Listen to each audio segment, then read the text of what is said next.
You ever get that feeling, uh, you know, you're at a party surrounded by people, but everyone's just glued to their phones? Oh, yeah.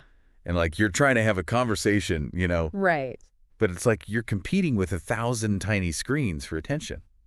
It's the digital dilemma, isn't it? We're Yeah, constantly connected, but sometimes it feels like genuine connection is harder than ever. exactly. Yeah. And that's kind of what we're diving into today. We've got a whole stack of articles here Mm-hmm. all about the impact of social media and technology on our lives. Yeah. And some argue it's a force for good. Mm-hmm. Others warn about the potential pitfalls. Right. So we're here to kind of break it all down and help you figure out what's really going on. It's interesting how these articles offer such diverse perspectives Right? on a topic that's so deeply intertwined with our daily lives. Yeah, Yeah. let's face it. Yeah. Technology is pretty much woven into the fabric of our existence at this point. Right. I mean, we wake up to our phones, we connect with friends online, Mm-hmm. we get our news from digital sources. Oh, yeah. Heck, there are even apps to help us sleep. Exactly. It's amazing and a little overwhelming at the same time. The convenience is undeniable, though. Oh, absolutely. Like, can you imagine life without the instant access to information, Right. the ability to shop online or connect with someone across the world in seconds? Yeah. Okay, true. But one of the articles mentioned that the average American spends over 7 hours a day Whoa. on digital devices. Yeah, that's a lot. That's a lot of screen time. It is. And it kind of made me wonder, at what point does all this connectivity start to have a negative effect? That's the big question, isn't it? Yeah. And you might be surprised to learn that research is starting to show that excessive technology use can actually have some pretty serious downsides. Really? Yeah, we're talking potential links to increased stress, sleep problems, anxiety, and even depression. Okay, hold on. That sounds kind of scary. Yeah. What's the science behind all of this? Is it just the amount of time we spend online, or is there something else going on? What's fascinating is that it's not just about the quantity of time, but also how we're using technology. Okay. Take social media, for example. These Mhm. platforms are designed to keep us hooked, constantly feeding us notifications and updates. Right. And that can trigger something called FOMO, Oh, yeah. the fear of missing out. Tell me about it. Right. I think we've all experienced that feeling of scrolling through our feeds and seeing everyone else's seemingly perfect lives. Absolutely. It's easy to start comparing ourselves and feeling inadequate. Exactly. And one study we looked at found that heavy social media users showed similar brain activity patterns Mm. to those with gambling addictions. Oh, wow. This highlights how deeply these platforms can hook us, Yeah. tapping into our reward systems and creating a cycle of craving and checking. Whoa. That's a pretty powerful image. It is. So it's not just about feeling a little envious. There's actual neuroscience at play here. No wonder it's so hard to put our phones down sometimes. Right. And that's where the idea of a digital detox comes in. Okay, so let's talk about that. Okay. Is a digital detox really as extreme as it sounds? What? Do we need to ditch all our devices and head for the hills? Not necessarily. Oh. It's more about taking a conscious break from technology for a set period. Right. Think of it as hitting the reset button on your relationship with your devices. So it's not about becoming a Luddite, it's more about finding a balance and reclaiming control. Exactly. And the research shows that even short breaks can have a significant impact. Oh, really? One study found that people who took just a week-long break from Facebook reported feeling happier and less stressed. Wow. They felt more present in their lives and more satisfied overall.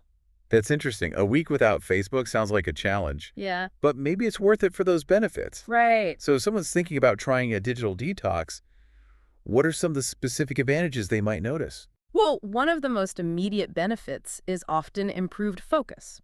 Okay. When you're not constantly bombarded by notifications and updates, your brain has a chance to actually concentrate on the task at hand. It makes sense. It's like all those digital distractions are little thieves, Yeah. constantly stealing our attention. Exactly. But without them, we can finally focus on what really matters. Right. And you know what else? What's that? Another study showed that reducing news consumption, Okay. especially during times of high stress or anxiety, can have a calming effect. Hmm. People reported feeling less overwhelmed and more in control of their emotions when they took a break from the constant barrage of news headlines. You know, that reminds me of one of the articles. Yeah? It talked about a psychologist who was working with patients who are feeling incredibly stressed and anxious. Mm-hmm. And guess what? A big part of their treatment plan involved limiting their exposure to news and social media. It highlights the powerful impact that our media consumption can have on our mental and emotional well-being. Yeah, for sure. Okay, so we've got improved focus, reduced stress. Hmm. Any other potential perks of a digital detox?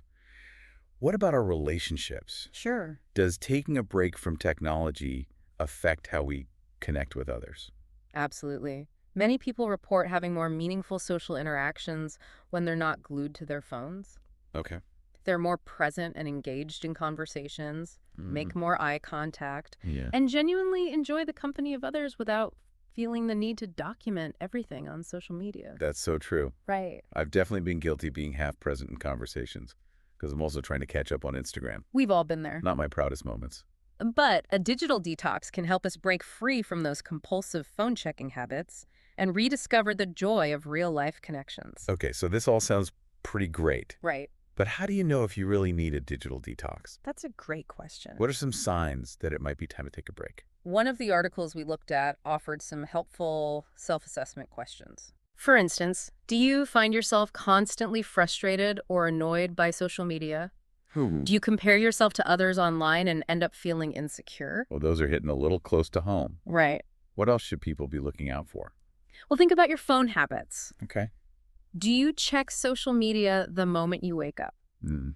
Do you feel obligated to constantly consume, respond, and react to everything you see online? Okay. And how is your technology use affecting other areas of your life? Mm. Are you neglecting responsibilities at home or work because you're spending too much time online? Okay, wow. Now you're really making me think. And finally, pay attention to how you're feeling physically and emotionally. Okay. Are you experiencing any negative symptoms that might be connected to your technology use? Mm. Things like sleep problems, anxiety, Yeah. increased irritability, even anger. Right. If any of this resonates, it might be time to consider a digital detox. So if you're nodding your head along right now, maybe it's time for a change. But before we jump to conclusions, let's be fair. Sure. Social media isn't all bad, right? Of course not. There are definitely some positives to consider as well. Absolutely. What are some of the ways it can actually enhance our lives? You are absolutely right. Okay, good point. It's important to acknowledge that technology and social media in particular can also be a force for good. Okay. It's not just about mindless scrolling and FOMO.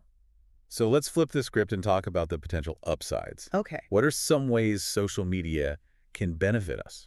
One of the most obvious benefits is its ability to strengthen relationships. Okay. Social media allows us to stay connected with friends and family, especially those who live far away. Yeah. We can share updates, photos, and experiences, keeping each other in the loop even when we can't physically be together. That's so true.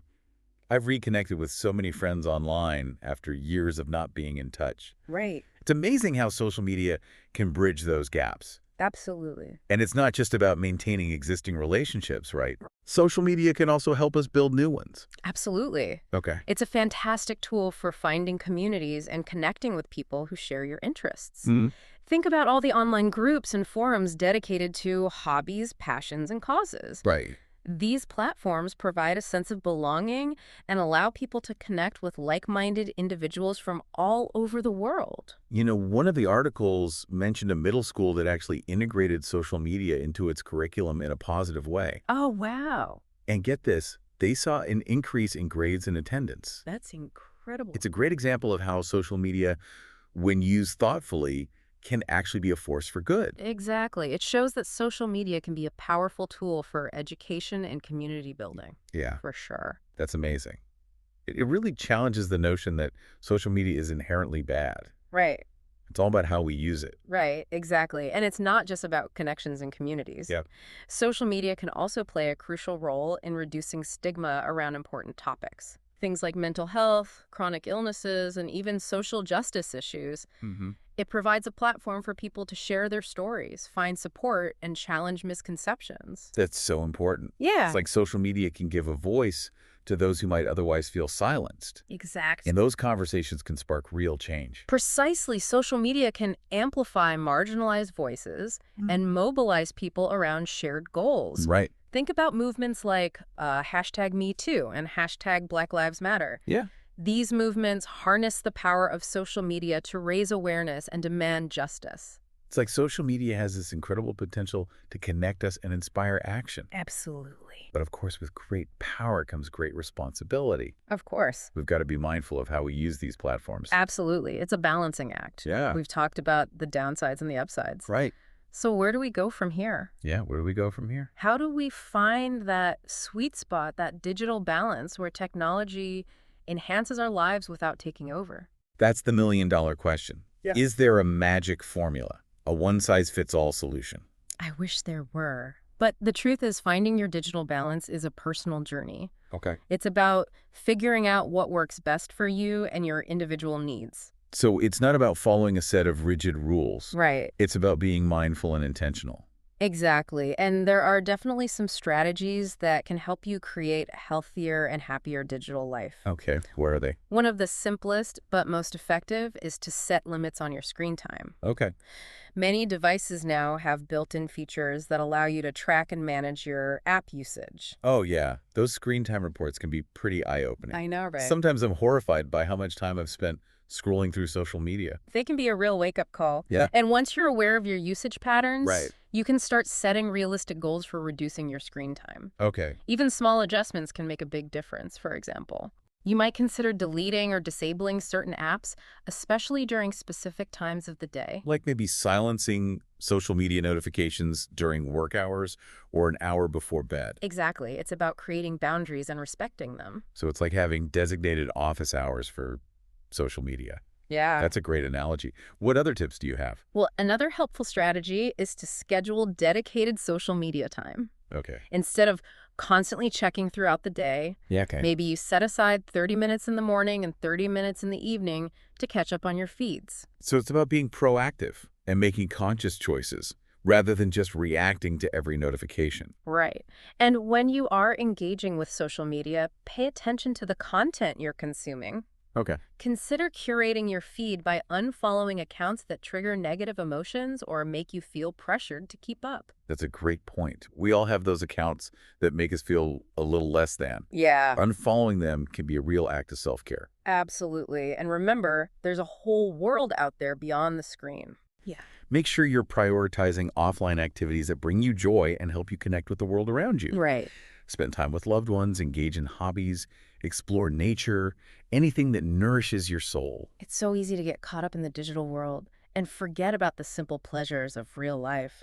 I know. But those simple pleasures are often where true happiness and fulfillment lie. Exactly. Right. It's all about finding that balance. So to recap, Yeah. it's about setting boundaries, being mindful of our screen time, curating our social media feeds, and prioritizing those offline activities that bring us joy. Mhm. It's about creating a digital life that supports our well-being instead of depleting it. Well said. It's a journey, not a destination. Right. There will be times when you slip up or fall back into old habits. That's okay. Yeah. The key is to be aware, make adjustments, and keep moving forward. Yeah, it's like learning a new dance, right? Yeah. Finding that rhythm and flow between the digital world and the real world. I love that analogy. And just like with any new skill, It takes practice and patience. so true. Well, I think we've covered a lot of ground today. Mhm. We explored the allure and the anxieties of our digital lives, Right. the potential downsides and the surprising upsides, and most importantly, how to find that elusive digital balance. It's been a fascinating journey, and hopefully our listeners are walking away with a fresh perspective Yeah. and some actionable tips for creating a healthier, happier relationship with technology. Absolutely. So before we wrap things up, let's do a quick recap of the key takeaways. Okay.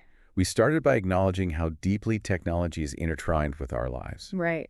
It brings convenience, connection, and access to a wealth of information. Mm-hmm. But we also explored the shadow side, Yeah. the potential for addiction, FOMO, and negative mental health impacts, Right. especially with social media. Absolutely. We discussed the power of a digital detox, Yeah. not as a rejection of technology, but as a way to hit the reset button and regain control. We learned that even short breaks can have a surprisingly positive impact on our focus, stress levels, and overall well-being. It's amazing. And then we shifted gears and talked about the ways social media can actually be a force for good, strengthening relationships, building communities, reducing stigma, Right. and even facilitating education and positive social change. The key takeaway here is that technology itself is neutral. Yeah. It's a tool. Right. And like any tool, it can be used for good or for ill. Right. The power lies in our hands. That's such a powerful reminder. Yeah. So as we wrap up this deep dive, Yeah. I want to leave our listeners with one final question to ponder. Okay. What does your ideal digital balance look like? That's a good question. How can you use technology to enhance your life rather than control it? It's a question worth revisiting regularly. Yeah. Our needs and habits are constantly evolving, as is technology itself. Right. So keep exploring, keep experimenting, and most importantly, keep prioritizing your well-being in this ever-changing digital landscape. Beautifully said. Well, that brings us to the end of our deep dive. Yeah. We hope you found it insightful, engaging, and maybe even a little inspiring. And until next time, remember to disconnect to reconnect. Keep diving deep.